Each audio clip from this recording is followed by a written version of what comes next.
7 women laughed at his cabin. The 8th discovered who the caretaker really was. The 7th candidate looked at the wooden cabin, looked at Nathaniel Brooks, and let out a laugh so loud that the birds fled from the trees. "You are joking, right?" Nathaniel sighed. He already knew that tone. "No, ma'am, I live here." The woman, who had arrived all perfumed and smiling less than 10 minutes ago, pointed to the imposing mansion rising at the top of the hill, about 300 meters away. "And that huge house up there? That gorgeous 3-story estate? That is where I work." "Work doing what?" "I take care of the property." The candidate crossed her arms and looked at Nathaniel as if he had just confessed to being an alien. "Let me see if I understand this. You want me to marry a man who lives in a wooden cabin in the back of the yard, while his boss lives in a mansion? The cabin is comfortable. It has everything I need." "Does it have a bathroom?" "It does." "Inside the cabin?" "The shower is on the outside, but—" She was already walking toward her car before he finished the sentence. "It was a pleasure meeting you, Nathan." "Nathaniel, whatever." And just like that, for the 7th time in a row, Nathaniel Brooks watched a marriage candidate get in her car and drive down the dirt road without looking back. He stood on the cabin porch, hands in his pockets, watching the cloud of dust the car left behind. From the top of the hill, a figure appeared walking slowly. It was Sebastian, the butler, a man of 62 years with impeccable posture and the expression of someone who had seen it all in life. "Mr. Brooks," he said, stopping beside Nathaniel, "if you will allow me the observation, that was the fastest rejection so far. The previous one at least stayed 15 minutes. She only stayed because she needed to use the bathroom, Sebastian." "Still, 15 minutes is 15 minutes. Nathaniel looked at the butler with exhaustion in his eyes. "Do you think I'm being too stubborn? I think you are being faithful to your principles, but perhaps you could reconsider the strategy." "What strategy?"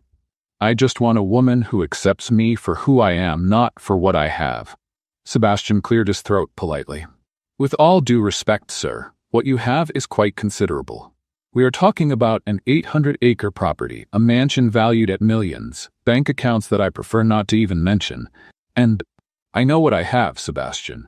Then you also know that you are asking women to ignore all of that and fall in love with a man who chose to live in a cabin with an outdoor shower." "Exactly," Sebastian sighed. "Would you like me to prepare some tea?" "I would like you to prepare something stronger." "It is 2 in the afternoon, sir." "Then prepare tea after all." Nathaniel walked into the cabin and threw himself into the old armchair that had belonged to his grandfather. The cabin was simple but cozy. It had a small living room, a bedroom, a kitchen that barely fit 2 people, and a bathroom that, yes, was inside the house, despite the outdoor shower he had installed because he liked bathing while looking at the stars. That cabin had history. His grandfather built it with his own hands when he arrived in the United States decades ago. Then came the hard work, the smart investments, the fortune that grew like an avalanche. But his grandfather never wanted to leave the cabin. He used to say that was where he felt at peace. Nathaniel inherited everything when his parents passed in a car accident 12 years ago. The mansion, the land, the money. But he also inherited the loneliness that came with it. He tried living in the big house for 2 years. 2 years walking through empty hallways, eating alone at enormous tables, sleeping in rooms that felt like museums, until one day, on a sleepless night, he walked to his grandfather's cabin and slept there. For the first time in months, he truly slept. The next day, he had his things brought over. He never went back to sleeping in the mansion. The problem was that no marriage candidate understood that. Mrs. Gloria, the matchmaker his aunt had hired, had already brought 7 women. 7. And all of them had the same reaction when they saw the cabin. The first one asked if there was an indoor bathroom.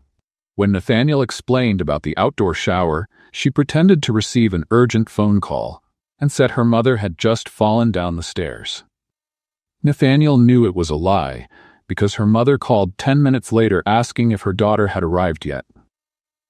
The second one tripped over a chicken that was wandering loose around the property.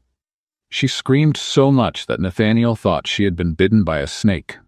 When she found out it was just a chicken named Dorothy, the candidate said she would not marry a man who lets chickens roam free, like a farmer from the 1800s, in her words. The third one was the most creative.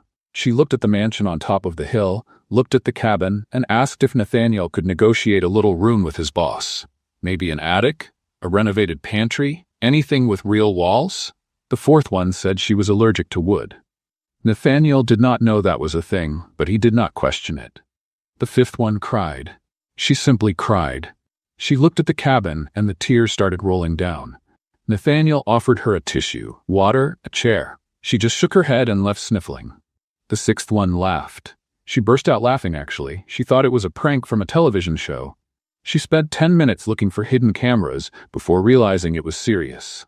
And the seventh one, well, the seventh one had just left. The phone rang.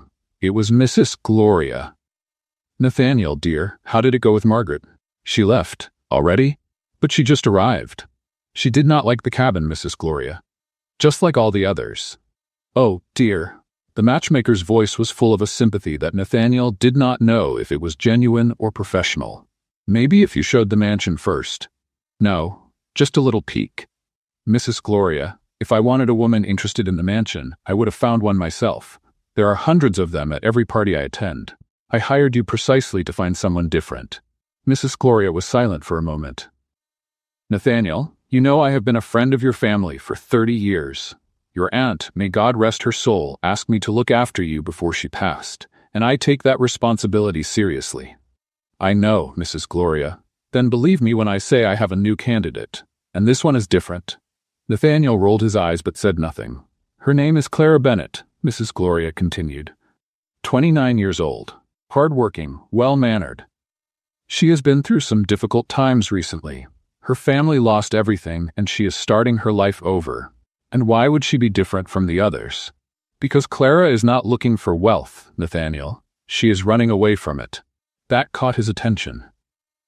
What do you mean? It is not my story to tell, but trust me, this young woman is not going to care about a cabin, a mansion, or a loose chicken. She just wants peace.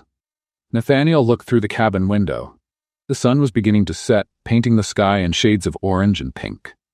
Dorothy, the chicken, was pecking quietly near the fence. When is she coming? Tomorrow morning, Nathaniel sighed. All right, one more try. This one is going to be different, Nathaniel, I promise. He hung up the phone without much hope. He had already heard that promise 7 times. Sebastian appeared at the door with a tray. Your tea, sir. Thank you, Sebastian. And if I may ask, did Mrs. Gloria have any news? There is another candidate. She arrives tomorrow.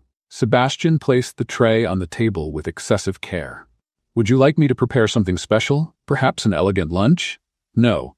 If she does not accept me eating a sandwich on the porch, then she will not accept me at all. Understood, sir. Sebastian paused. Should I hide the chickens? Nathaniel almost smiled. Leave Dorothy free. If the candidate does not like chickens, it is better to find out right away. As you wish, sir. Sebastian retreated, and Nathaniel was left alone with his tea, his doubts, and a stubborn hope that refused to disappear completely. Tomorrow another candidate would come. She would probably leave just like all the others. But what if she did not? What if Mrs. Gloria was right? What if, finally, someone appeared who could look at that simple cabin and see what Nathaniel saw? A home, a refuge, a place where money did not matter and people could just be people. He took a sip of his tea and looked up at the wooden ceiling. Tomorrow, he whispered to himself. Let us see what tomorrow brings. The following morning, Nathaniel was on his knees in the dirt, pulling weeds from the rosebed, talking to the flowers as if they could answer. Do you think this one is going to be different? He murmured, pulling a stubborn root. Because I am running out of hope here. The roses swayed with the wind. Nathaniel took that as a maybe. Mrs. Gloria said she does not care about money, that she's running from wealth. He let out a humorless laugh. Sounds like a joke. Who runs from money? Silence. The flowers had no answer for that. You know what the problem is? Nathaniel continued, now pruning a dry branch with more force than necessary. The problem is that all of them look at this cabin and see poverty. Failure. A man who has not accomplished anything in life. None of them can imagine that someone would choose to live this way. Dorothy, the chicken, appeared out of nowhere and started pecking near him. What do you think, Dorothy? Is candidate number 8 going to run away too? The chicken made a noise that sounded suspiciously like mockery. Thanks for the vote of confidence. Nathaniel turned his attention back to the roses. He enjoyed gardening. He enjoyed putting his hands in the soil, feeling the sun on his back, watching the plants grow. It was real, honest, different from the business meetings and fancy dinners he avoided at all costs. "If she leaves," he said to a particularly beautiful red rose, "I swear I am giving up. I will become an official hermit. You are going to be my only company." "Excuse me?" Nathaniel froze. That voice did not belong to a plant or a chicken. He turned slowly, still on his knees with dirt on his hands, sweat on his forehead, and a leaf stuck in his hair. Standing at the garden entrance was a woman with brown hair, big eyes, and the expression of someone who was not sure she had arrived at the right place. "You are Nathaniel Brooks?" she asked, tilting her head. "I am." He stood up too quickly, tripped over a pot, almost fell, and managed to catch his balance at the last second by grabbing a fence. "That is me, Nathaniel." "That is me," the woman blinked. "Were you talking to the flowers?" "No." Pause. "Maybe." Another pause. "It is a gardening technique. I read it in an article. Plants enjoy company." "And the chicken?" Dorothy chose that moment to cluck loudly, as if she was tattling on him. "The chicken is just a chicken." Nathaniel wiped his hands on his pants, realized that only spread more dirt, and gave up. "You must be Clara Bennett." "I am. Mrs. Gloria said you would arrive in the morning. I was not expecting you this early. She told me 9 o'clock. It is 9:15. Nathaniel looked at his watch and nearly choked. He had completely lost track of time talking to the plants. "Right? Well, I apologize for the—" He gestured vaguely at himself, covered in dirt and leaves. For the general situation, Clara did not seem bothered. In fact, she was looking around with an expression Nathaniel could not decipher. "Is this the property?" she asked. "It is." Nathaniel braced himself for the inevitable question. "The mansion is up there at the top of the hill, but I live down here, in this cabin." He pointed to the wooden structure behind him, waiting to see the same disappointment as always appear on her face, the same disbelief, the same contempt disguised as politeness. But Clara Bennett did none of that. She looked at the cabin, she looked at the garden, she looked at the trees around them, at the blue sky, at Dorothy pecking peacefully, and then she did something that none of the 7 previous candidates had done. She smiled. "Thank God," she whispered, almost to herself. "Finally. Peace." Nathaniel blinked, confused. "What did you say?" "Nothing." Clara shook her head, but the smile did not disappear. It is very beautiful here." "Quiet?" "Yes, no honking, no people screaming, no." She stopped, as if she had said too much. "It is just that I came from a complicated situation." Nathaniel noticed something in her eyes, a shadow, a pain she was trying to hide behind polite smiles. He knew that pain. He saw it in the mirror every day. "Mrs. Gloria mentioned you have been through some difficult times," he said carefully. Clara crossed her arms, a defensive gesture. "Mrs. Gloria talks too much. She is a matchmaker. Talking too much is her job." That drew a small laugh from Clara. A real laugh. "Fair enough." They stood in silence for a moment. Dorothy took the opportunity to investigate Clara's shoes, who looked down in surprise. "Her name is Dorothy," Nathaniel explained. "She is harmless, just curious. You gave the chicken a name?" "She already had a name when she arrived here. I just kept it." Clara crouched down and petted Dorothy on the head, who seemed to approve of the new visitor. "I like chickens," Clara said. "My grandmother had a huge chicken coop. I used to spend my vacations there when I was a child." Nathaniel felt something strange in his chest. Hope, maybe. A small spark he tried to ignore, because he had already been burned 7 times. "Would you like to see the cabin?" he asked. "I know it is not much, but—" "Yes, I would." She said it without hesitation, without looking at the mansion on top of the hill with desire, without asking if he could negotiate a better room. Nathaniel opened his mouth to warn her about the outdoor shower, about the small kitchen, about all the things that had scared away the other candidates. But something made him stop. Clara Bennett was standing there, petting a chicken, smiling at a wooden cabin as if it were the most beautiful thing she had ever seen. And in her eyes, Nathaniel did not see disappointment. He saw relief. "This way," he said, leading the way. As they climbed the porch steps, Nathaniel noticed that Clara was carrying only one small suitcase. A single suitcase to start a new life. That said a lot about where she came from. And for the first time in months, Nathaniel Brooks felt that maybe, just maybe, Mrs. Gloria was right. This candidate was different. But he did not know yet just how much. Because Clara Bennett was not just running from a difficult life. She was running from someone, and that someone had no intention of letting her go so easily. Clara walked into the cabin looking at every detail as if she were visiting a museum. "It is cozy," she said, running her hand along the rustic wooden table. "You take very good care of the place." "Thank you. How long have you been working here?" Nathaniel opened his mouth to explain that he did not work there, that he was the owner of everything, the cabin, the mansion, the 800 acres around it. But before he could form a single word, Clara kept talking. "Honest work is the most beautiful thing there is. My grandfather was a carpenter. He built his own house with his hands. I have always admired people like that, you know? People who are not ashamed of working hard." She looked at him with such sincerity, such genuine admiration that Nathaniel choked on the truth. Yes, hard work. That is what I do. You can tell. Your hands are the hands of someone who works the land." Nathaniel looked at his own hands, still dirty from gardening. Technically, she was not wrong. "And the owner of the mansion?" Clara asked, peeking through the window toward the big house at the top of the hill. "What is he like?" "He is." Nathaniel cleared his throat. "Private. Travels a lot, hardly ever shows up." "Good. An absent boss is the best kind of boss." Nathaniel nodded, feeling the whole of his lie getting deeper and deeper. "So you live here and take care of the entire property by yourself?" "I have help, sometimes, but I prefer to do things myself." Clara smiled, and that smile did something strange to Nathaniel's stomach. "I like you, Nathaniel Brooks. You are different from the men I have known." He almost asked, "Different how?" But he was afraid of the answer. He was afraid that she liked him precisely because she thought he was poor. And that meant she would stop liking him when she found out the truth. So Nathaniel did what any sensible person would do in that situation. He kept his mouth shut and let the misunderstanding grow. The following days were a completely new experience for Nathaniel Brooks.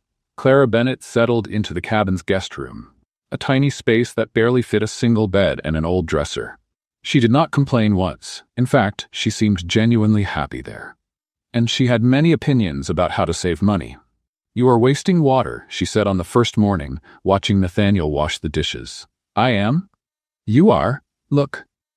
She took the basin, placed it under the faucet, and started demonstrating. "You soap everything first, then rinse it all together. It saves at least half the water." Nathaniel had never thought about that. At the mansion, the housekeepers took care of the dishes. He did not even know where the sponge was. "And this rice water?" Clara pointed to the pot he was about to throw away. "What about it?" "Do not throw it out. It works for watering the plants. It is full of nutrients." "Really? You are a gardener and you did not know that?" Nathaniel felt his face get hot. "I am more of a pruning kind of guy. Pulling weeds, that sort of thing." Clara shrugged and saved the rice water in a bucket. "Now you know. Your rose bushes will thank you." On the third day, Clara made a bone soup that, according to her, would last at least 4 meals. "The secret is to not waste anything," she explained, stirring the pot with a wooden spoon. "Bones have more flavor than the meat, and they are much cheaper."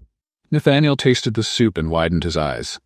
"This is delicious." "Of course it is. My grandmother's recipe. But you made this with practically nothing." Clara smiled proudly. "Making a lot with a little is an art, Nathaniel. When you grow up without money, you learn fast." He wanted to say that he had never grown up without money, that his bank account had more zeros than she could possibly imagine, that the soup they were having cost less than the coffee Sebastian prepared at the mansion.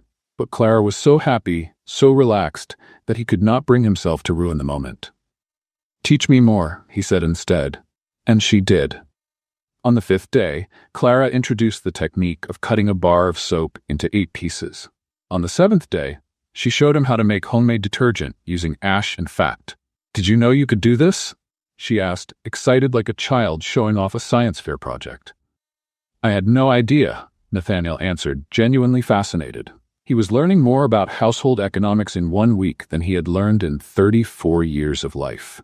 And the strangest part, he was enjoying it. Meanwhile, at the mansion on top of the hill, Sebastian was watching everything through the window with binoculars. "Tony," he called, without taking his eyes off the scene down below. "Come see this." The gardener walked over and peeked over the butler's shoulder. "What is the boss doing?" "Cutting a bar of soap into 8 pieces." "Why?" "Because the young woman said it saves money." Tony blinked, confused. "But he is a billionaire. I know. He owns shares in 3 soap companies. I know. He could literally buy the entire factory. Tony, I know. The two stood in silence, watching Nathaniel hold a tiny piece of soap as if it were a precious treasure. This is the strangest thing I have ever seen, Tony said. Sebastian took a deep breath.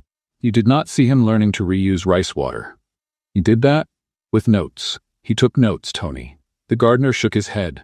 Love does strange things to people. That is not love. That is insanity. But Sebastian was wrong. It was a little bit of both. In the second week, Nathaniel realized he was eagerly waiting for his moments with Clara. The mornings drinking coffee together on the porch, the afternoons working in the garden side by side. Thereat, the evenings talking about everything and nothing, sitting on the cabin steps while the sun disappeared behind the mountains. Clara talked about her difficult childhood, about the parents who worked hard their entire lives, about the grandmother who taught her everything she knew about household economics. Nathaniel listened to every word, absorbing stories from a life completely different from his own. And you? She asked one evening. What was your childhood like? Nathaniel hesitated. Normal. Nothing very interesting. Are your parents still alive? No, they passed 12 years ago. Clara held his hand gently. I am sorry. It is all right. It has been a long time. She did not press for more details, and Nathaniel was silently grateful for that. Talking about his parents would mean talking about the inheritance, and talking about the inheritance would mean destroying that perfect moment. So he stayed quiet, enjoying the warmth of her hand in his, pretending to be someone he was not. The lie was growing, and the bigger it grew, the harder it would be to tell the truth. At the mansion, Sebastian had an idea. Sir, he said, appearing at the cabin on an afternoon when Clara had gone to town to buy sewing thread. We need to talk. About this situation. The young woman thinks you are a gardener. A caretaker. She thinks I am a caretaker.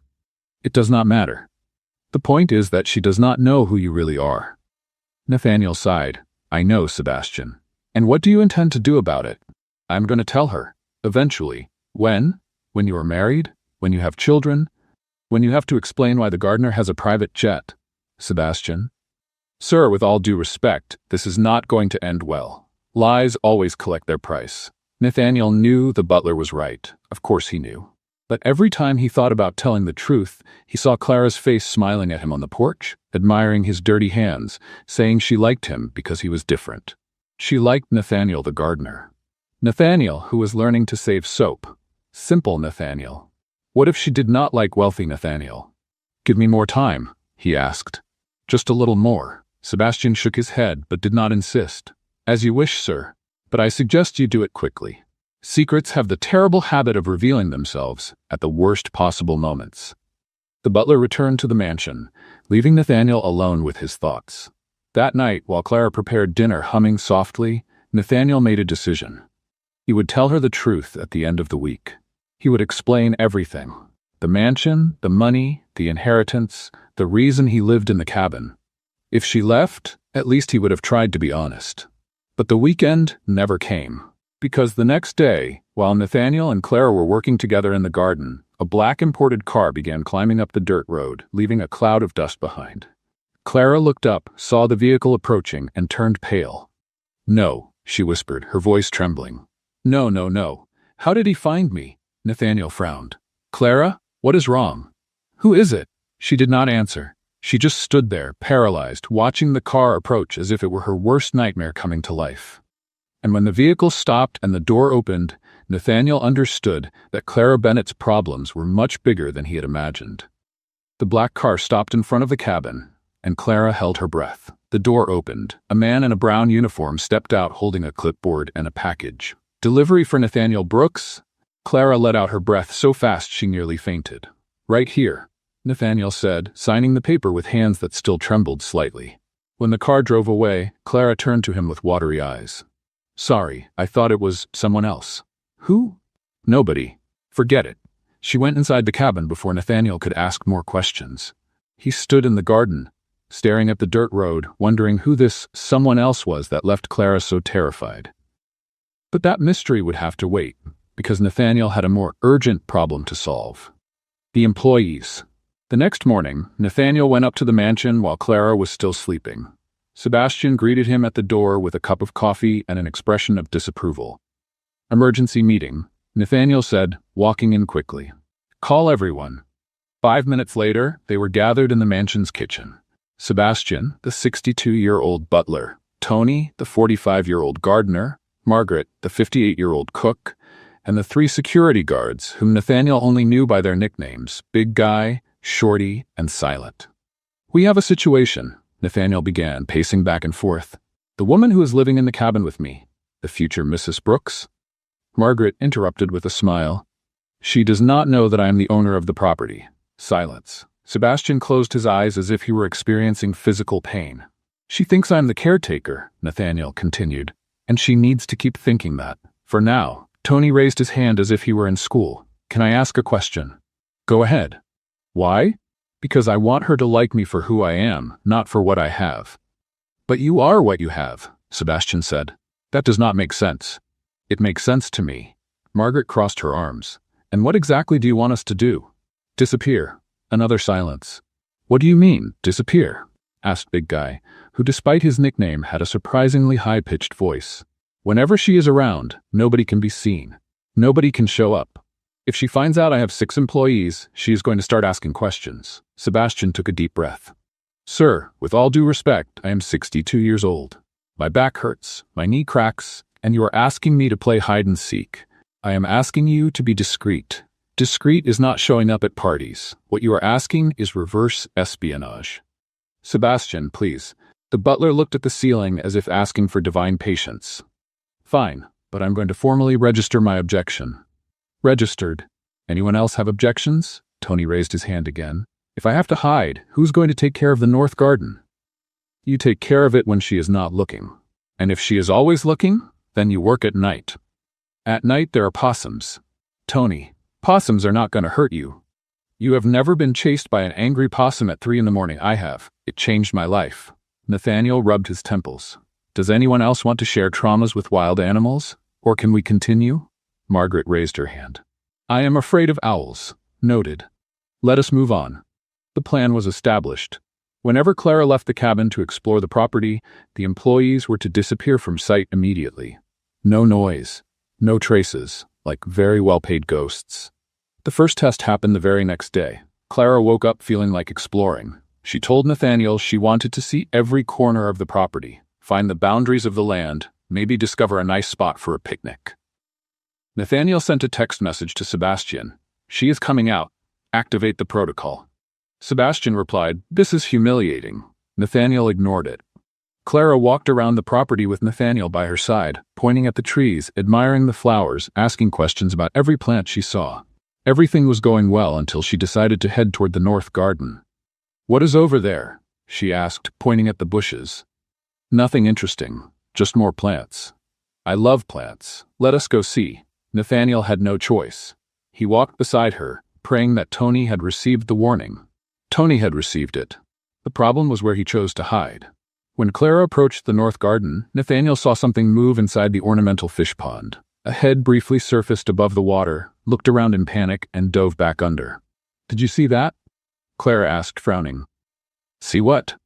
I thought I saw something in the pond. It must be a big fish. It looked like a person? Very big fish. Clara got closer to the pond. Tony was submerged up to his nose, eyes wide, holding his breath. Several koi fish swam around him as if it were completely normal. How strange, Clara murmured. It looks like there is something at the bottom. Those are decorative rocks, Nathaniel said quickly, pulling her by the arm. Come on, I will show you the spring. It is much prettier. He dragged her away before Tony needed cardiopulmonary resuscitation. The second incident happened 2 days later. Clara decided to go get fresh eggs from the chicken coop. Nathaniel could not warn her in time. When she got there, she found Sebastian crouched behind a pile of hay, trying to look invisible. It was hard to look invisible when you were 6 feet tall and wearing a complete suit. Nathaniel, Clara called from inside the chicken coop. Why is there a suit hanging on the hay? Nathaniel ran over and saw Sebastian frozen like a statue, clearly holding his breath. It is a scarecrow, Nathaniel said. A scarecrow in a suit? An elegant scarecrow. For sophisticated chickens. Clara looked at him as if he had grown a second head. Sophisticated chickens? Dorothy is very demanding. As if understanding the cue, Dorothy appeared and started pecking at Sebastian's shoe. The butler shuddered but did not move. "All right," Clara said slowly. "You Americans are really strange." She collected the eggs and walked away, shaking her head. Sebastian only started breathing again when she disappeared from sight. "Sir," he gasped, pulling straw from his hair. "I am getting a raise for this." Granted. The third incident was the worst. Clara mentioned, innocently, that she would like to see the inside of the mansion. Not to live there, just to see it. After all, it was where Nathaniel's boss lived, right? Nathaniel panicked. He sent a message to everyone. "She wants to see the mansion. Evacuate. Now." What followed was coordinated chaos. Margaret went out the back door carrying a cake she was baking. Big Guy jumped out the first-floor window and rolled through the bushes. Shorty hid inside a closet and stayed there for 3 hours because nobody told him when Clara left. Silent, true to his nickname, simply vanished without anyone seeing how. Clara walked into the mansion and looked around in awe. "It is enormous," she said, "and so empty. The owner lives here alone?" "He is solitary. How sad. Such a big house and nobody to share it with." Nathaniel felt his heart tighten. "Not everyone with money is happy, Clara." "I know," she sighed. "I know that better than anyone." There was pain in that sentence, a story she had not yet told. They left the mansion in silence. Clara seemed thoughtful, lost in memories that Nathaniel desperately wanted to know. "What a strange property," she commented when they returned to the cabin. "I never see anyone working here. How does one person keep all of this running?" Nathaniel swallowed hard. "Dedication? You are incredible. You know that? Taking care of 800 acres practically by yourself. I could never do that." The guilt weighed like lead in Nathaniel's stomach. "Clara, there is something I need to tell you," but before he could finish, Clara's phone rang. She looked at the screen and her face went white. "What is wrong?" Nathaniel asked. Clara did not answer. She just stared at the phone with an expression of pure terror. "Clara, who is it?" She finally raised her eyes, and Nathaniel saw something that frightened him. Tears forming. "He found me," she whispered. "Victor found me." Clara's phone would not stop vibrating, message after message, call after call. Nathaniel watched her stare at the screen, her face growing paler by the second, as if she were seeing a digital ghost. "Clara, what is going on? Who is Victor?" She opened her mouth to respond, but the sound of an engine interrupted her. A black imported car, gleaming, completely out of place on that dirt road, was climbing up toward the cabin. "No," Clara whispered, taking a step back. No. He cannot be here." The car stopped, the door opened, and out stepped the kind of man Nathaniel knew very well. Impeccable suit, the smile of someone who believed the entire world owed him something. "Clara?" the man exclaimed, opening his arms as if expecting a hug. "I finally found you. You have no idea how much trouble you gave me." Clara did not move. She looked like a statue made of ice. Nathaniel stepped forward, positioning himself between her and the unwelcome visitor. "Who are you?" The man raised an eyebrow, examining Nathaniel from head to toe. His eyes stopped at the dirt-covered boots, the worn flannel shirt, the calloused hands. "And you are?" "Nathaniel Brooks. I live here. The caretaker?" The man let out a short laugh. "Clara, dear, you really outdid yourself this time. You ran away from me to hide in a servant's house." "I did not run away from you, Victor," Clara said, her voice trembling but firm. "I ran from a whole life of lies." So this was Victor Hayes, the ex-fiancé, the man who had humiliated Clara in public and destroyed her self-esteem. Nathaniel felt something hot rise through his chest, anger, pure and concentrated. "You are not welcome here," he said, trying to keep his voice calm.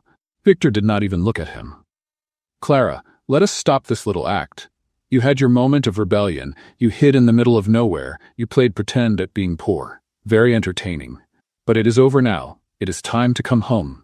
"I do not have a home anymore," Clara answered. "You made sure of that." "Oh, please."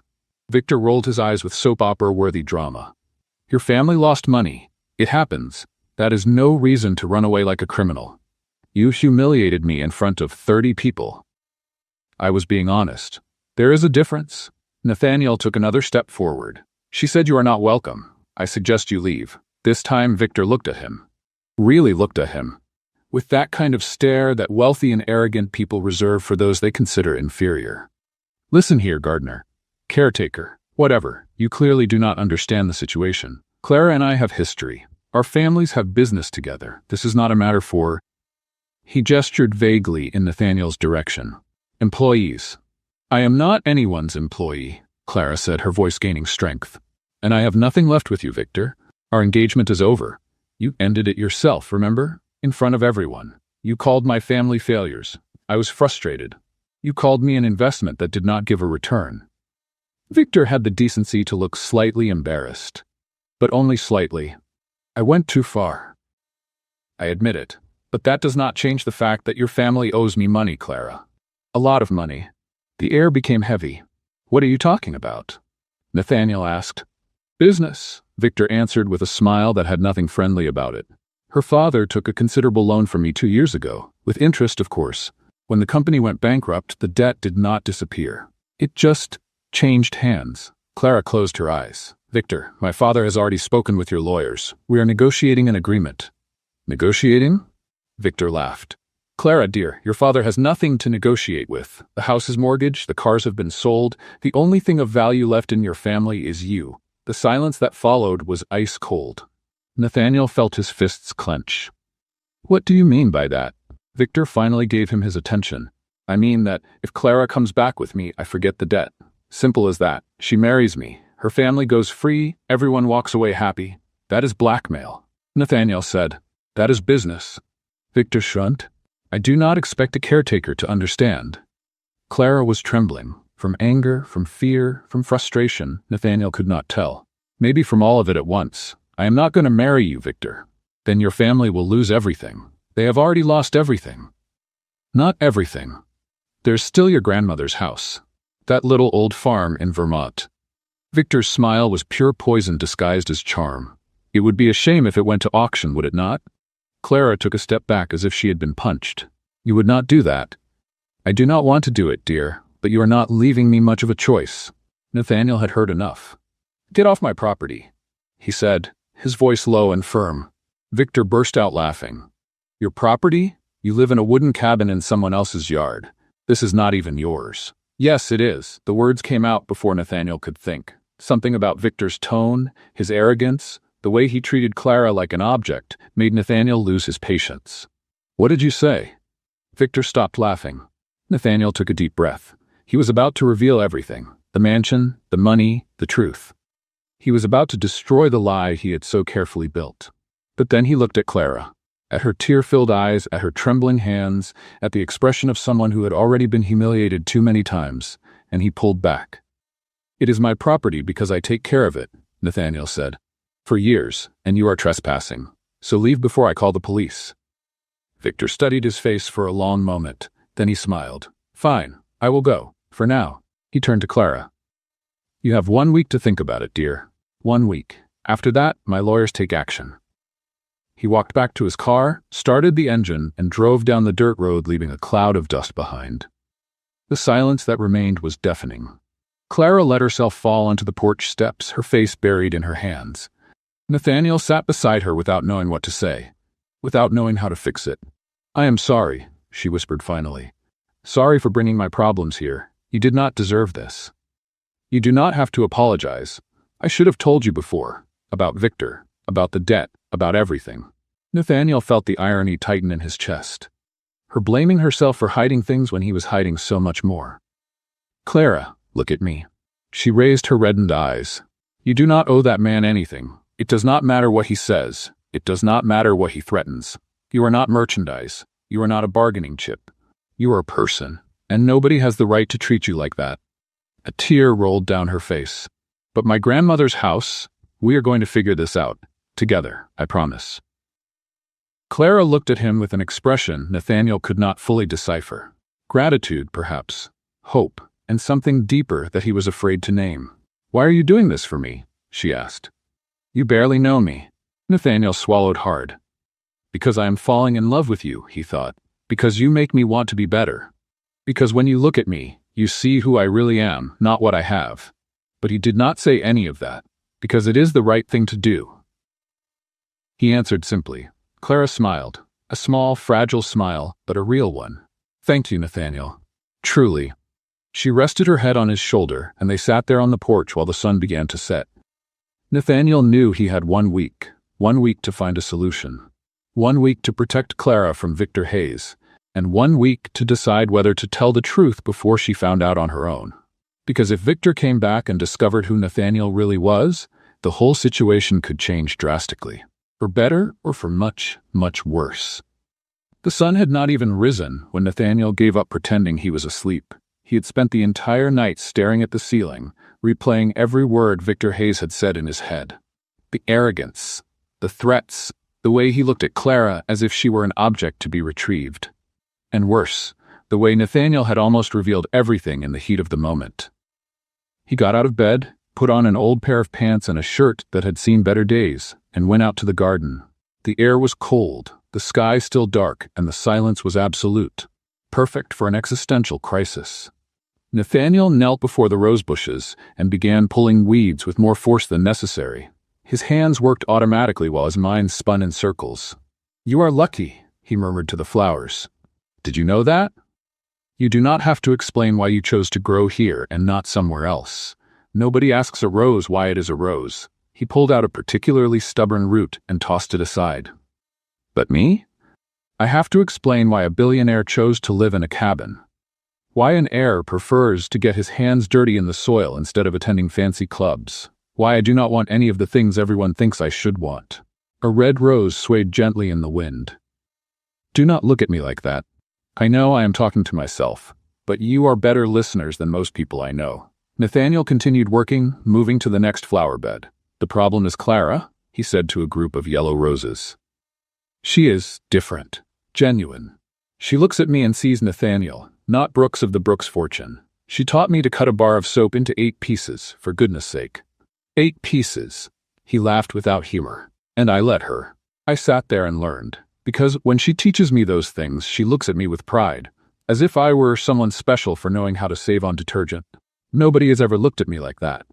The wind blew again, and Nathaniel could have sworn the roses were judging him. "Okay, I know. I lied to her. Technically, I omitted. But omission is just a more polite lie, is it not?" He sighed. "She is going to find out. Sooner or later, she is going to find out. And when she does, she's going to look at me differently. They all look at me differently when they know about the money." Nathaniel sat back on his heels and stared at the flowers. "You know what the worst part is? I could solve her problem in 5 minutes. The debt to Victor? I pay it. Her grandmother's house? I buy it. Everything that is threatening to destroy her life I can fix with one phone call to my lawyer." Silence. "But if I do that, she will know. And if she knows, everything changes. She will not want to share bone soup with me anymore. She will not teach me money-saving tricks anymore. She will not look at me as if I were just me." A white rose lost a petal, which floated gently to the ground. "I agree," Nathaniel said. "The situation is terrible. Dorothy, the chicken, chose that moment to appear out of nowhere and start pecking near Nathaniel's feet. And you," he asked the chicken, "do you have any wisdom to share?" Dorothy made a noise that sounded suspiciously like contempt and walked away. "Great. Even the chicken thinks I am pathetic." Nathaniel went back to working on the weeds, trying to find peace in the repetitive motion. It was strange how getting his hands dirty in the soil could calm the mind. His therapist would probably have a lot to say about that, if he had a therapist. What he had was a butler who silently judged him and a chicken with attitude. "Sir?" Nathaniel nearly had a heart attack. He spun around and found Sebastian standing behind him, impeccably dressed as always, holding a cup of coffee. "Sebastian, you scared me. What are you doing here at this hour?" "I could ask the same, sir. It is 5:30 in the morning. I was gardening and talking to the flowers." Nathaniel felt his face get hot. "You heard that?" "I heard everything, sir. From the part about the roses being good listeners to Dorothy being dismissive. How long were you standing there?" "Long enough to become concerned about your mental health, sir." Nathaniel rubbed his face with his dirty hands, probably spreading dirt everywhere. "I am fine, Sebastian." "With all due respect, sir, men who are fine do not wake up before dawn to ask rosebushes for advice." "I was not asking for advice. I was processing. Processing. Yes, processing." Sebastian extended the coffee cup. "Here, you need it more than I do." Nathaniel accepted the coffee with gratitude. It was strong, hot, and exactly the way he liked it. "How did you know I was out here?" "Sir, I have worked for your family for 40 years. I know all of your habits. When you are stressed, you come to the garden. When you are very stressed, you talk to the plants. And when you are desperate—" Sebastian paused dramatically. You talked to Dorothy. I am not desperate. You asked a chicken if she had wisdom to share. Nathaniel took a long sip of coffee instead of answering. You should tell her the truth, Sebastian said after a moment. I know. The longer you wait, the worse it will be. I know. And if you do not tell her, someone else will. That Victor Hayes seemed like the type who investigates other people's lives. Nathaniel felt a chill in his stomach. Do you think he will find out? I think it is a matter of time, sir. The Brooks name is not exactly unknown. One quick internet search and… Okay, I get it. Nathaniel placed the cup on the ground and turned back to the roses. I am going to tell her. I just need to find the right moment. If I may offer a suggestion, sir, the right moment rarely exists. Sometimes we need to create the moment. Nathaniel thought about the butler's words. He was right, of course. Sebastian was always right. It was irritating. Thank you, Sebastian, for the coffee and the advice. You are welcome, sir. The butler turned to leave but stopped. And sir, yes, the roses agree with me. How do you know? Sebastian pointed to a red rose that was visibly leaning in his direction. Intuition. And he left, leaving Nathaniel alone with his conspiring flowers. The sun finally began to appear on the horizon, painting the sky in shades of orange and pink. Nathaniel stayed there, hands dirty with soil, mind a little calmer, watching the day begin. That was when he heard the cabin door open. Clara appeared on the porch, still in her pajamas, hair messy from sleep, rubbing her eyes. She looked around until she found Nathaniel in the garden. Nathaniel? Her voice was hoarse from sleep. What are you doing out there at this hour? He looked at her, at the face still creased from the pillow, at the eyes still half closed, and felt his heart tighten in a way he could not explain. Gardening, he answered, standing up and wiping his hands on his pants. Before the sun comes up? Plants wake up early. Clara laughed, a sound still half sleepy but genuine. You are very strange, you know that? I have been told. She walked down the porch steps and came up to him, stopping just a few inches away. You have dirt on your face. I do? Right here. She reached out and wiped his cheek with her thumb. The touch was soft, gentle, intimate, in a way that made Nathaniel forget how to breathe for a second. There, she said, smiling. Now, you look less like a character from a horror movie and more like a normal gardener. Thank you, I think. Clara looked around at the rose bushes, at the garden, at the brightening sky. It is beautiful here in the early morning. It is my favorite time of day. I understand why. They stood in silence for a moment, side by side, watching the sun rise. It was peaceful, simple, exactly the kind of moment Nathaniel wanted to preserve forever. Then Clara turned to him with a serious expression. Nathaniel, about yesterday. Clara, you do not have to. I want to tell you everything, the whole story. About Victor, about my family, about how I ended up here. She took a deep breath. You deserve to know the truth. Nathaniel felt the irony of those words like a punch to the stomach. Okay, he said, swallowing his guilt. Let us go inside. I will make coffee. Clara smiled and held his hand. Thank you for everything. And as they walked back to the cabin, Nathaniel wondered how he was going to tell his own truth when she finished telling hers. The day passed slowly, heavy with anticipation. Clara had promised to tell him everything, but she asked for some time to organize her thoughts. Nathaniel respected that. He spent the day working in the garden, trying not to think too much, failing miserably. When night came, they sat on the cabin porch with 2 mugs of hot tea. The stars shone above them, and the only sound was the singing of crickets and the occasional sleepy clucking of Dorothy in the chicken coop. Do you really want to hear? Clara asked, looking at the sky. It is a long and pathetic story. I want to hear everything you're willing to tell me. Clara took a deep breath and began. I met Victor 4 years ago at a charity event. My father had just closed a big deal and we were celebrating. Victor was charming, handsome, intelligent, funny. He knew exactly what to say. Sounds like a men's cologne commercial. Clara laughed softly. That is exactly what it was. Everything very shiny on the surface. It took me a while to realize there was nothing underneath. She took a sip of her tea before continuing. The engagement was practically arranged. Our families had business together, and a marriage made sense from a financial perspective. My father was excited. My mother planned the engagement party as if it were a real wedding. And Clara shrugged. I thought love would come with time, but it did not.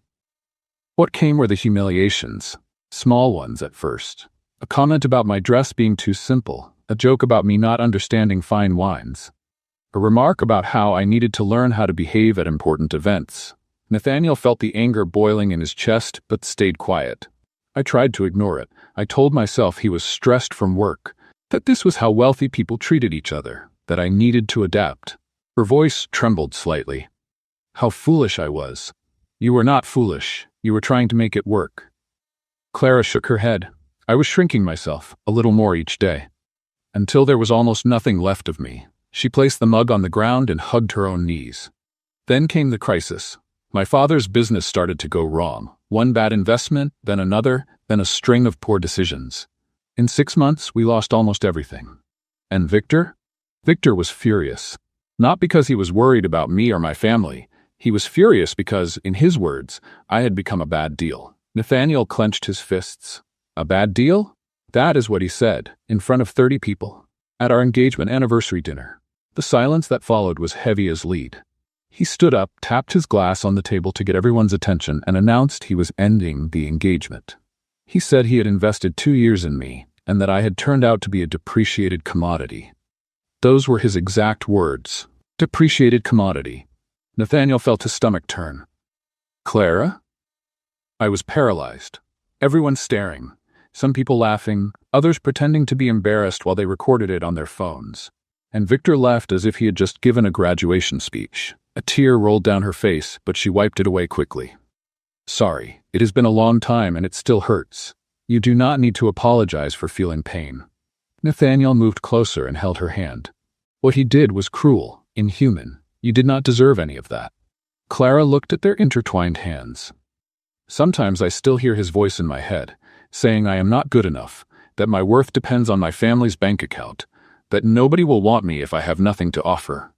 Clara, look at me. She raised her eyes, glistening with held-back tears. You are worth more than any fortune, Nathaniel said, his voice firm. More than any bank account, any mansion, any business deal. You are generous, intelligent, funny, brave.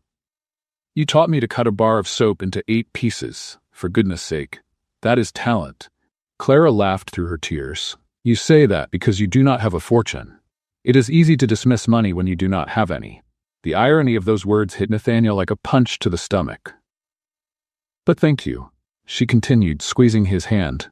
Truly, it has been a long time since someone made me feel like I matter for who I am, not for what I have or do not have. Nathaniel swallowed hard. The truth was on the tip of his tongue. This was the moment, the perfect moment to tell her everything. To explain about the mansion, about the money, about the life he had hidden from her. But when he opened his mouth, other words came out. You matter, Clara. To me, you matter very much. She smiled, a small but genuine smile. You matter to me too, Nathaniel. More than you should, considering we have known each other for such a short time. His heart raced. Why do you live here? Clara asked suddenly. Alone in this cabin, taking care of a huge property. The mansion is not yours, but the owner does not seem to mind if you live here. It is a strange situation. Nathaniel looked away toward the stars. It is a complicated story. More complicated than mine? Different. Clara waited, but he did not continue. You do not want to tell me? I do. And that was true. He desperately wanted to. But I am afraid. Afraid of what? Of you looking at me differently, he thought. Of you stopping to teach me money-saving tricks. Of you realizing that I am everything you are running from. Afraid of ruining what we have, he said instead. Clara was silent for a moment. Then she moved closer and rested her head on his shoulder. Everyone has secrets, Nathaniel. I just told you mine. When you are ready, you will tell me yours. I will be here. He put his arm around her, pulling her closer. They stayed like that for a long time in silence, watching the stars. 2 broken people finding comfort in each other. Nathaniel knew he needed to tell the truth. Sebastian was right. The perfect moment did not exist. But that night, with Clara in his arms, the weight of secrets felt lighter. Maybe tomorrow. Maybe after solving the situation with Victor. Maybe when he was sure she would not leave. Maybe never. Nathaniel? Clara's voice was sleepy. Yes, thank you for listening to me, for not judging me. Always. She yawned and nestled closer against him. I like it here. The cabin, the garden, the chickens. You, especially you. Nathaniel's heart melted. I like you too, Clara. Especially you. She smiled against his shoulder and closed her eyes. Minutes later, her breathing became heavy and steady. She had fallen asleep right there in his arms under the stars. Nathaniel stayed perfectly still, afraid to wake her, afraid to break the moment. "I am going to tell you," he whispered to the stars, or maybe to himself. "I will. I just need a little more time." The stars did not answer, but the wind blew softly, swaying the trees around the cabin. And somewhere in the darkness, a phone beeped. Nathaniel frowned. It was not his. It was Clara's, lying on the porch floor. The screen lit up with a message. He did not want to look. He knew he should not. But the name on the screen caught his attention. Victor Hayes. And the words that appeared in the message preview made Nathaniel's heart freeze.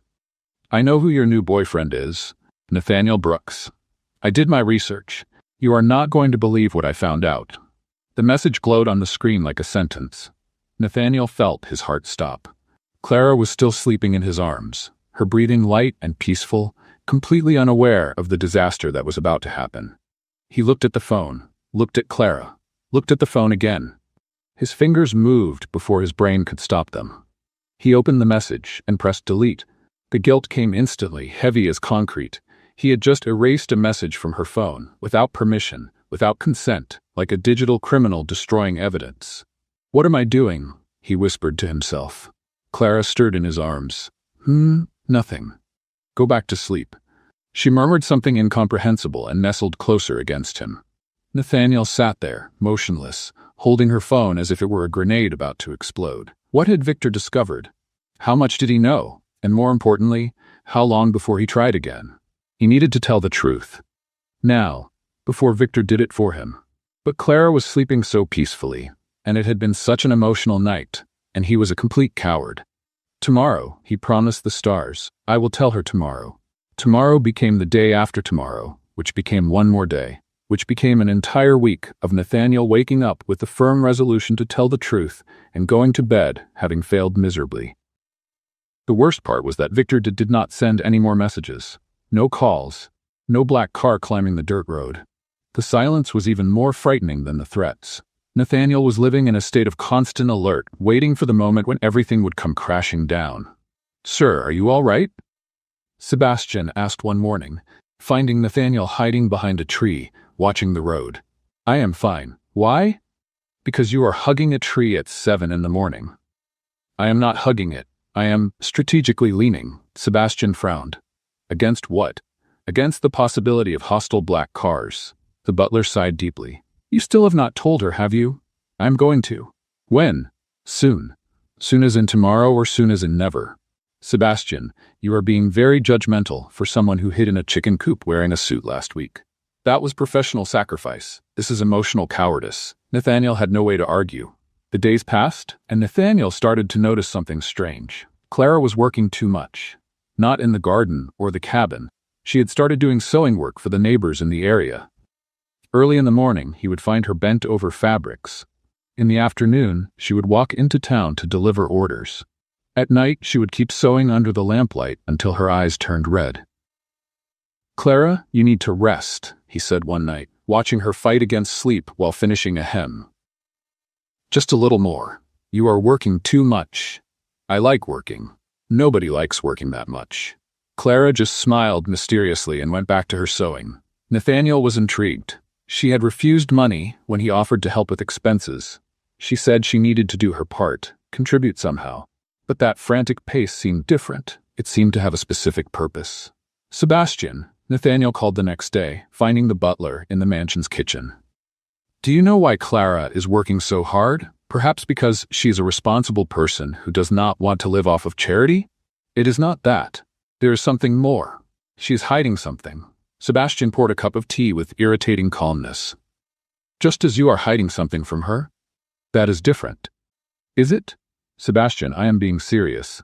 "So am I, sir." The butler took a sip of tea. "But if you want to know, I overheard one of the neighbors mention that Miss Clara has been asking how much a good gift for a man costs." Nathaniel frowned. "A gift? For whom?"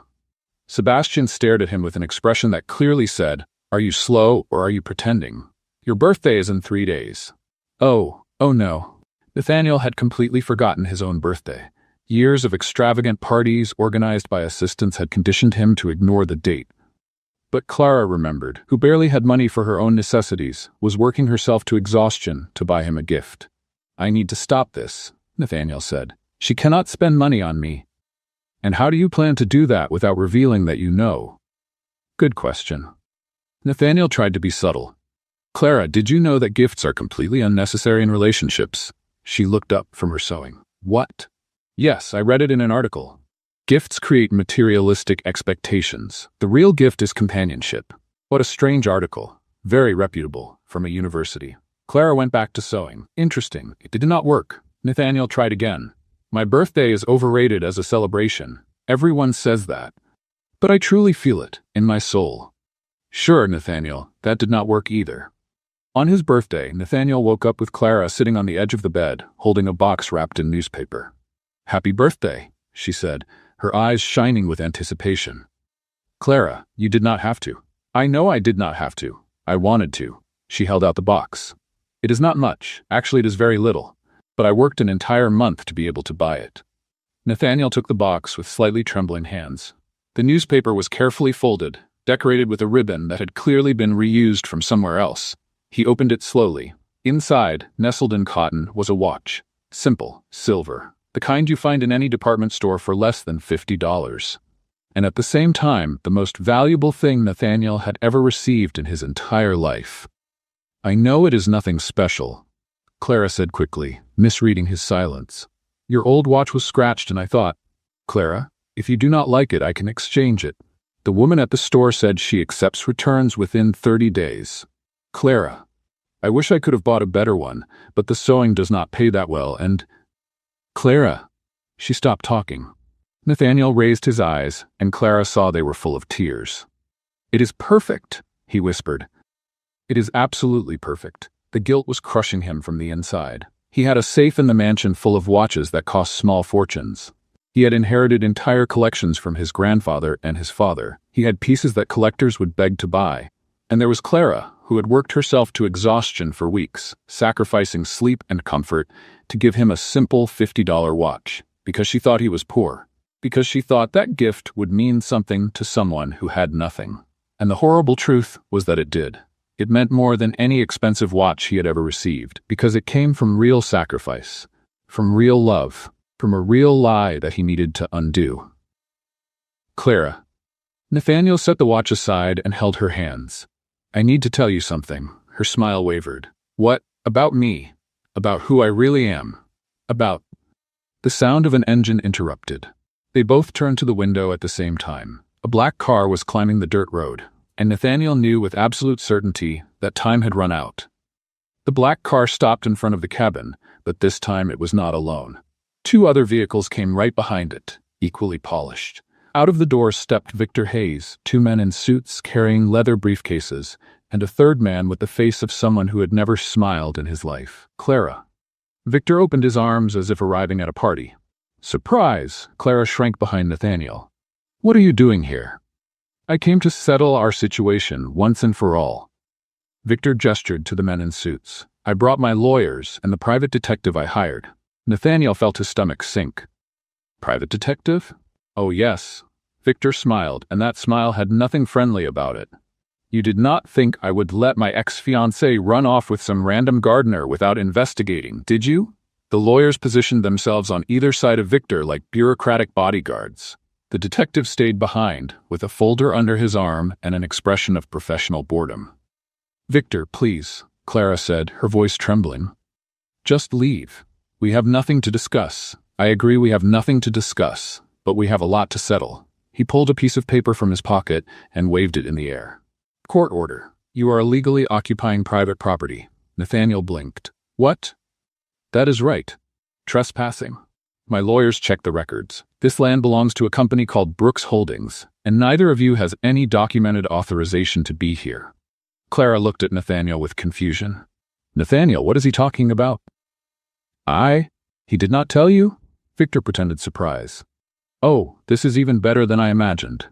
Clara, dear, your gardener boyfriend is not who you think he is." The detective stepped forward and opened the folder.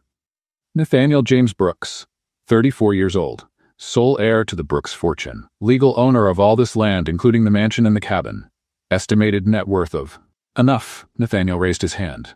No, let him finish, Victor said, clearly enjoying himself. The part with all the zeros is the best. Clara stood frozen like a statue, her eyes fixed on Nathaniel. Is this true? Nathaniel opened his mouth, but no words came out. Victor seized the silence.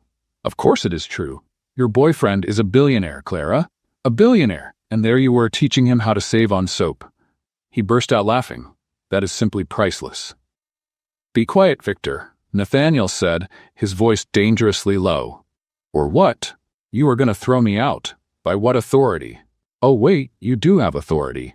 You just forgot to tell your girlfriend. Victor turned to the lawyers. Please proceed with the notification. One of the lawyers stepped forward. Mr. Brooks, although you are technically the owner, there are no records of residential permission for Miss Bennett. This constitutes... Something snapped inside Nathaniel.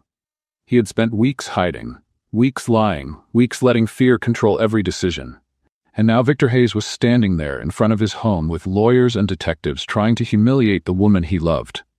Enough. Sebastian, Nathaniel shouted, his voice echoing across the property. Clara's eyes went wide. Sebastian? Who is... The mansion door opened. Sebastian descended the steps with the dignity of a general marching to war. His suit impeccable as always, his posture perfect. Mr. Brooks? Victor frowned. Mr. Brooks? The lawyers exchanged nervous glances. Call security, Nathaniel said, his voice firm. Get this man off my land. Now, Sebastian tilted his head slightly. With pleasure, sir. The butler raised his hand and made a discreet gesture. Out of nowhere, as if they had sprouted from the ground, 6 security guards appeared. 2 came from the mansion. 2 came from the back. 2 descended from a guard post Clara had never noticed. All huge, all in black suits, all with expressions that clearly said, please, make our day more interesting. Victor turned pale. What? Where did? Escorts for Mr. Hayes and his companions. Sebastian said calmly, please ensure they reach their vehicles safely, and that they do not come back. 2 guards approached Victor. Wait. Victor backed up, tripping over his own feet. You cannot do this. I have rights. I have lawyers. Your lawyers are welcome to contact the Brooks Holdings legal department. Sebastian replied, preferably in writing, during business hours. The guards took Victor by the arms, one on each side, and began to escort him toward the car. This is absurd. Victor struggled uselessly. Clara, ask him. Ask who he really is. Ask why he has a butler. Ask whose mansion that is. The lawyers were already running to their own cars, clearly wanting distance from the situation. The detective closed his folder and left without saying a word, probably calculating how much extra he would charge for that embarrassment. You lied to her. Victor kept screaming as he was pushed into the car. You are just as much of a liar as I am. Worse. At least I never pretended to be poor. The car door slammed.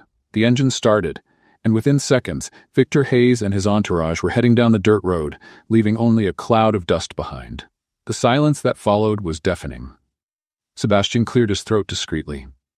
Sir, security will make sure they leave the property completely. Should I arrange anything else? Nathaniel shook his head, unable to speak. Very well. The butler looked at Clara, who was frozen in the same spot, eyes wide. Miss Bennett. He gave a small bow and withdrew. The security guards vanished just as mysteriously as they had appeared, and then it was just the 2 of them. Nathaniel and Clara. The silver watch was still in Nathaniel's hand. The $50 gift from the woman who thought he had nothing. Clara turned slowly. Her eyes were glistening, but not from sadness, from something worse. Confusion, betrayal, pain. Nathaniel. Clara, I can explain. You own all of this? Yes. But the mansion? Yes. The security guards? Yes. The butler? Sebastian has worked for my family for 40 years. Clara let out a laugh that had nothing funny about it. And there I was teaching you how to save on soap. Clara? I shared bone soup with you. Bone soup, Nathaniel, thinking you did not have money to buy decent food. I know, and I am sorry, but... Why? Her voice cracked. Why did you do this? Nathaniel swallowed hard. Because I wanted you to like me for who I am, not for what I have. And who are you, Nathaniel? Clara took a step back. Because right now I have absolutely no idea. She turned and started walking toward the road. Clara, wait. I need air. I need to think. Where are you going? She stopped, but did not turn around. I do not know. But I cannot stay here right now. I cannot even look at you. And then Clara Bennett walked down the dirt road, leaving Nathaniel alone in front of the cabin, holding a $50 watch that was worth more than anything he had ever owned. Nathaniel stood in the same spot for far too long. His feet felt glued to the ground as he watched Clara disappear around the bend in the road. The silver watch was still in his hand, the cold metal against his sweaty palm. She had left, and he deserved it. "Sir?" Sebastian's voice came from behind him, but Nathaniel did not turn around. "She left, Sebastian. I saw, sir. She hates me. She probably does not hate you, sir, but she is certainly very upset." Nathaniel finally turned. Sebastian was standing on the cabin porch, hands clasped behind his back, his expression unreadable as always. "What do I do now?" "Well, you have a few options." Sebastian descended the steps calmly. "You can stand here until you grow roots. You can go inside the cabin and feel miserable alone. Or you can do something useful." "Like what?" "Like going after her." Nathaniel shook his head. "She said she needed space." "And are you going to give her space?" "It is the least I can do after everything." Sebastian sighed. "Sir, with all due respect, giving space is what cowards do when they do not want to face a difficult conversation." "Are you calling me a coward?" "I would never do that, sir. I am merely observing that you have a history of avoiding emotional confrontations." "I do not avoid emotional confrontations." Sebastian narrowed his eyes. "You spent weeks pretending to be a gardener to avoid having to explain your financial situation." "Caretaker. It does not matter. The point is that you would rather hide than be honest. And look where that brought us." Nathaniel had no way to argue. The butler stepped closer and placed his hand on Nathaniel's shoulder. "Mr. Brooks, I knew your parents. I have worked for your family since before you were born. And I can guarantee one thing, they would be very disappointed if they saw you give up this easily." The mention of his parents made something tighten in Nathaniel's chest. "My parents did not lie to the people they loved." "No, they did not, but they also did not run away when things got difficult."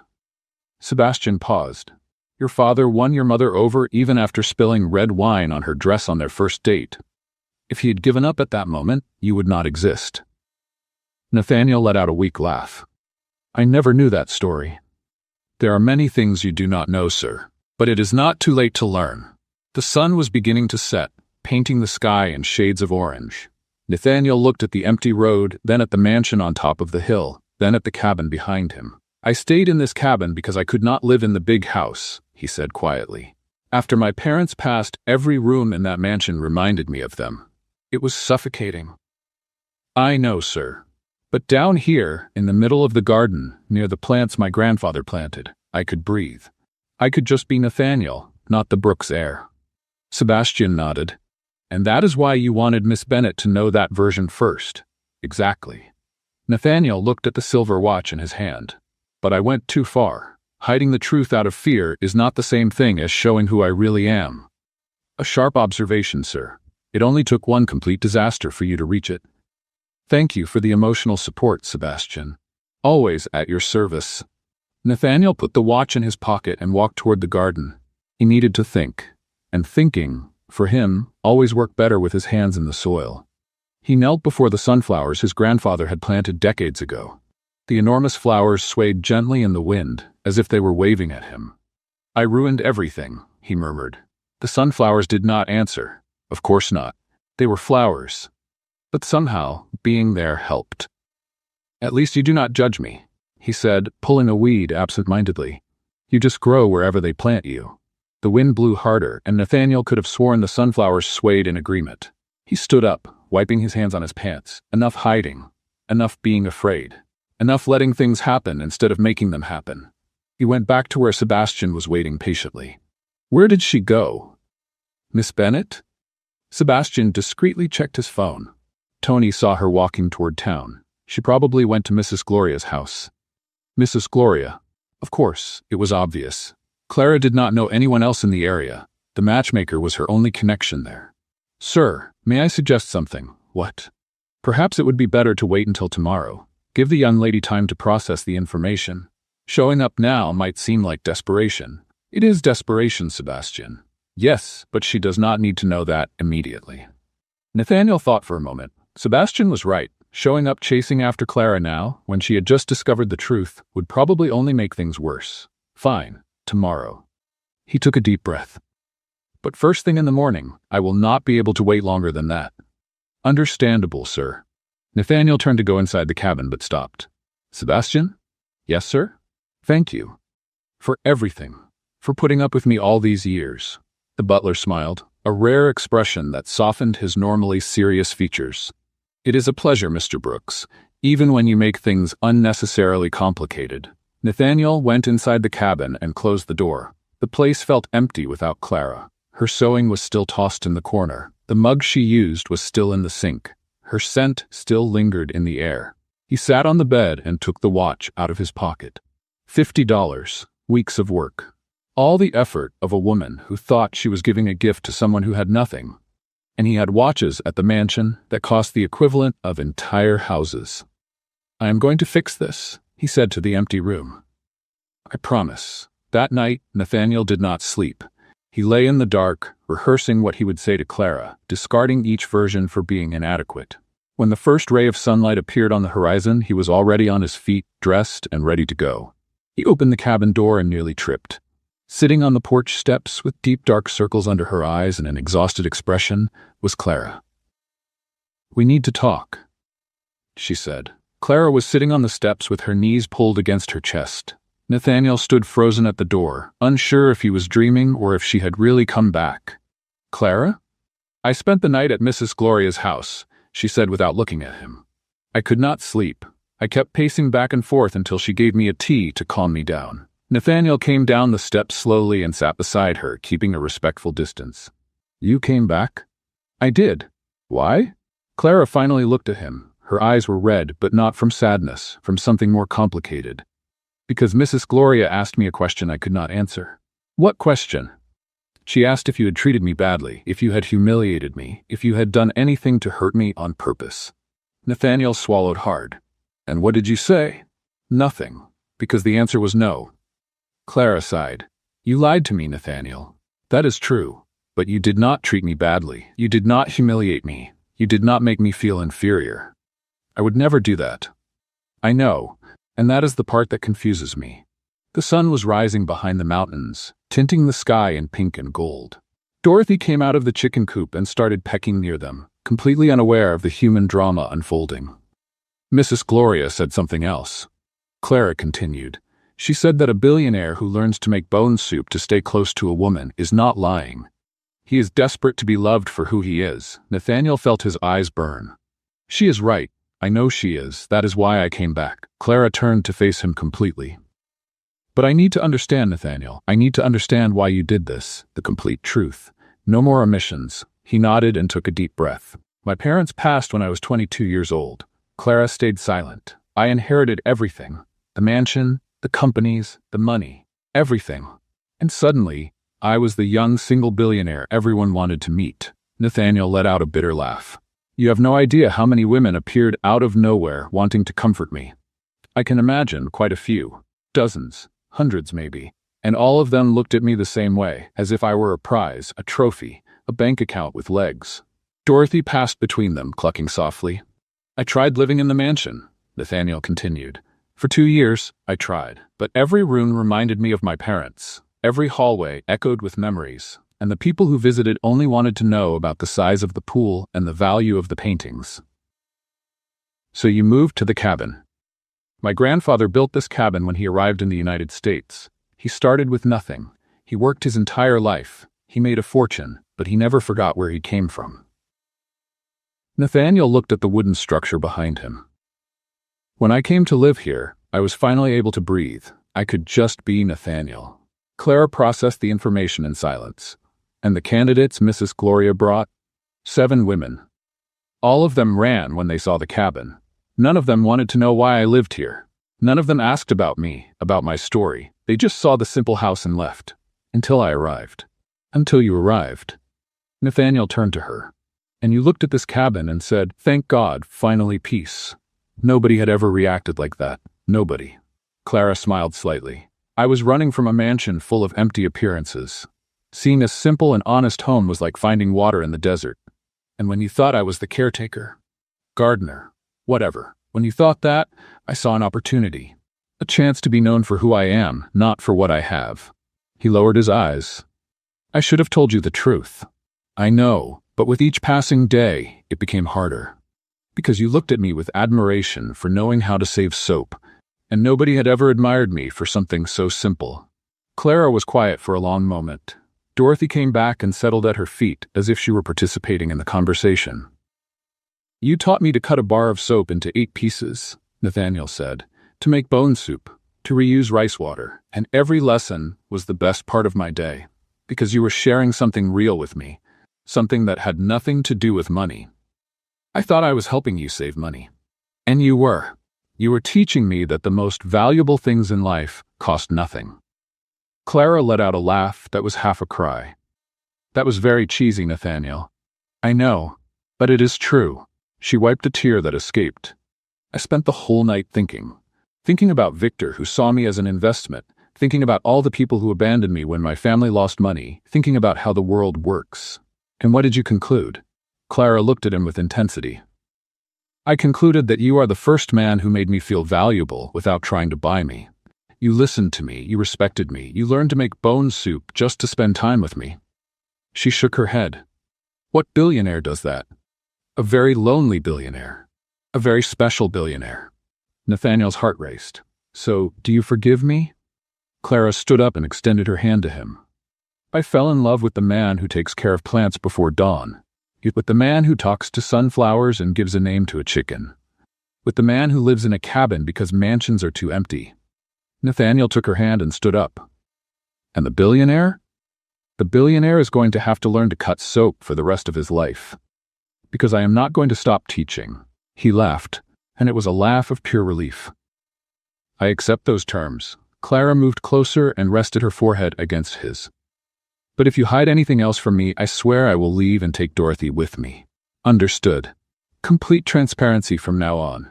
Good. And then she kissed him. It was a simple kiss, soft, full of promises and new beginnings. Dorothy clucked in approval. They married 1 month later, in a simple ceremony on the cabin porch. Sebastian was the best man. Mrs. Gloria cried the entire time. Tony, the gardener, was finally able to get out of the fish pond and watch while standing up. Nathaniel wore the silver watch Clara had given him. She wore a dress she had sewn herself. Years later, when the children asked why they lived in a cabin when there was an enormous mansion right up the hill, Clara always gave the same answer. Because this is where your father truly found me. And some things are too valuable to trade for bigger walls. And every time she said that, Nathaniel would smile and go tend to the garden. Some things never change. And the best things do not need to change. Nathaniel proved that true wealth is not in the luxury we display, but in the truth we live. A mansion can shelter people, but only genuine love, born in simplicity, can shelter the soul. If you felt that too, leave in the comments the rating you would give this story, and if you believe everyone needs to learn to value the essence above the appearance. Subscribe. Those who choose with the heart never lose their way. Until the next story.